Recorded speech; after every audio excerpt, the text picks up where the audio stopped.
எனக்கு திரு சூர்யா அவர்களை வந்து என்றிலிருந்து நினைவிருக்கிறதுனா, நான் என் திருமணத்துக்கு போய் அழைச்சேன். அவரை அழைத்த பொழுது அவர் வந்து லவ் மேரேஜா பாஸ் அப்படின்னாரு. ஆமாங்க அப்படின்னு. கண்டிப்பா வந்தாரு பாஸ் அப்படின்னாரு.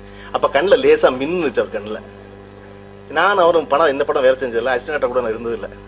அப்ப எனக்கு மட்டும் முதல்ல தமிழ்நாட்டில் சூர்யாவின் காதலை புரிஞ்சவனா காரணம் என் திருமணத்துக்கு முதல் ஆளா வந்து கலந்துகிட்டார் அவர்.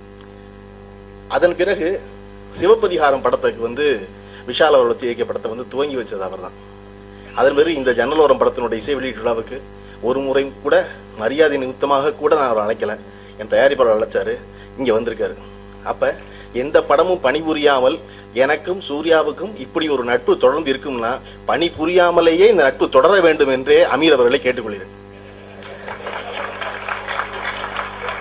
காரணம், நான் எப்பொழுதும் வலுவா நினைப்பேன், படம் வேலை செய்வது முக்கிய மனிதர்களை சம்பாதிப்பதுதான். அப்படி சம்பாதிச்சிருக்கேன், சூர்யாவை நம்புறேன். அந்த